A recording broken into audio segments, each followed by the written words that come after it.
تابش حسن نوئیڈا سے معلوم کرتے ہیں، کیا چھوٹے بڑے بال کٹوانا جائز ہے؟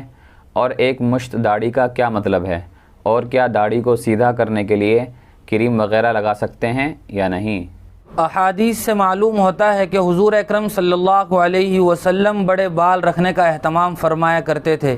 کبھی آپ صلی اللہ علیہ وسلم کے بال کان تک ہوتے، کبھی کانوں کے درمیان تک ہوتے، اور کبھی کان کی لو تک، کبھی کندھے تک، اور کبھی کندھے کے قریب تک ہوا کرتے تھے، جن کو احادیث کے الفاظ میں وفرا، جمع اور لمہ کہا جاتا ہے۔ اور حضور اکرم صلی اللہ علیہ وسلم کا حکم یہ بھی ہے کہ بالوں کو درست رکھا جائے، ان کی اصلاح کی جائے، نہ یہ کہ ان کو ایسے ہی بیکار اپنی حالت پر چھوڑ دیا جائے۔ اور اس کے علاوہ اپنے بالوں کو انگریزی طریقے کے مطابق چھوٹا بڑا کٹوانا یہ جائز نہیں ہے، چونکہ یہ غیروں کا شعار ہے۔ اور اللہ کے رسول صلی اللہ علیہ وسلم نے ارشاد فرمایا، من تشبہ بقوم فہو منہم، جو آدمی غیروں کی مشابہت اختیار کرے گا وہ انہی میں سے ہو جائے گا۔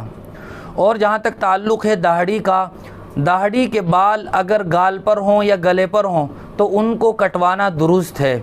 اسی طرح جو بال ایک مشت سے زیادہ ہوں ان کو بھی کٹوایا جا سکتا ہے، لیکن ایک مشت سے بال کٹوانا یہ جائز نہیں ہے، یہ داڑھی مڈانا ہے، اور جس پر نبی کریم صلی اللہ علیہ وسلم نے ناپسندیدگی کا اظہار فرمایا ہے۔ اور ایک مشت داڑھی کا اعتبار اس طرح ہوتا ہے کہ آدمی اپنے ہاتھ سے اس طرح پکڑ کر دیکھ لے، جو بال باہر نکلے ہوئے ہیں وہ ایک مشت سے زیادہ ہیں، ان کو کٹوایا جا سکتا ہے، البتہ اس سے کم نہیں کٹوایا جا سکتا۔